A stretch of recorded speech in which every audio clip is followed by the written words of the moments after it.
there, it's Natasha and thank you so much for joining me again today. My last couple of videos have been a little bit about going back to basics and kind of those really basic card making techniques that we can use that I sometimes forget about.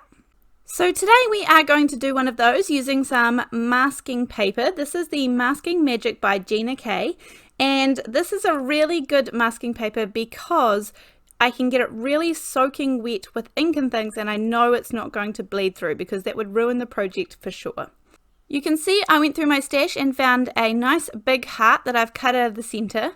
I'm lining it up on my page with half of the release paper taken off, and you can see I'm just holding up the other half with my hand until I get the placement right of where I want that heart. Then I will lift up the other half and take off the release paper so that I know it's down nice and even and exactly where I want it to be, centered on my card base.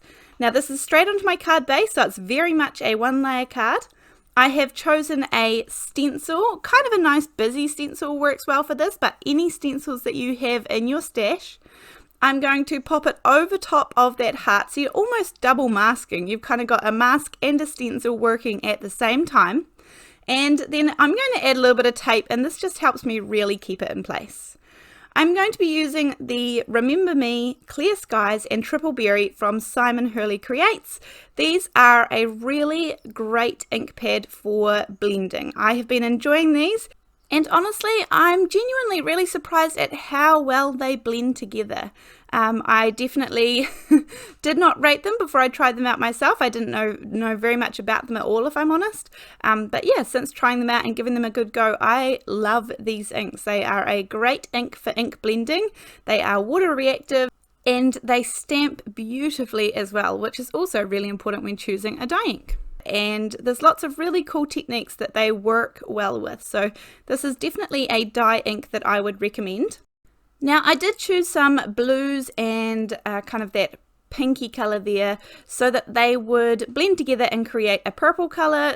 Again, when blending, you need to make sure that the colors that you are trying to blend are compatible with each other and they're next to each other on the color chart rather than opposites. For example, purple and orange, they always make mud together.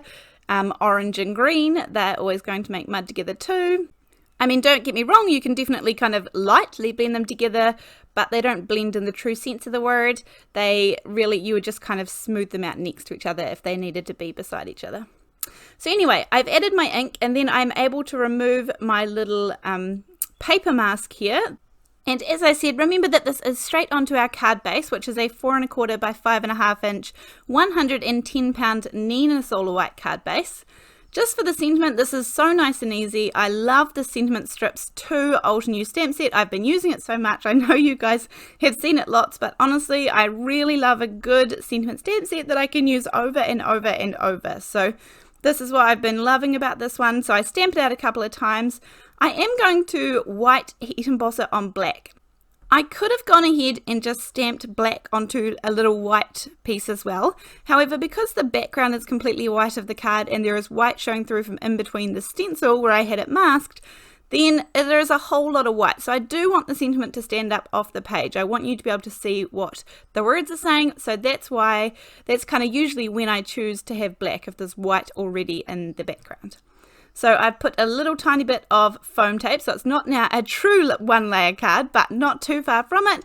And this one says sending healing hugs, and I really like this sentiment. This is going out to a friend of mine who just needs it at the moment.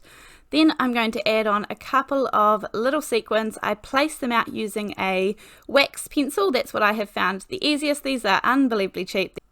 Around maybe 30 or 40 cents for a pencil, and I will link to everything I can down below in case you're interested in checking it out. But I'm sure if you have a dig through your stash, you'll be able to find some things that you're able to make using this really simple technique. This is definitely an oldie but a goodie, and I enjoyed making this card today. Thank you so much for joining me, and I look forward to seeing you next time. Bye!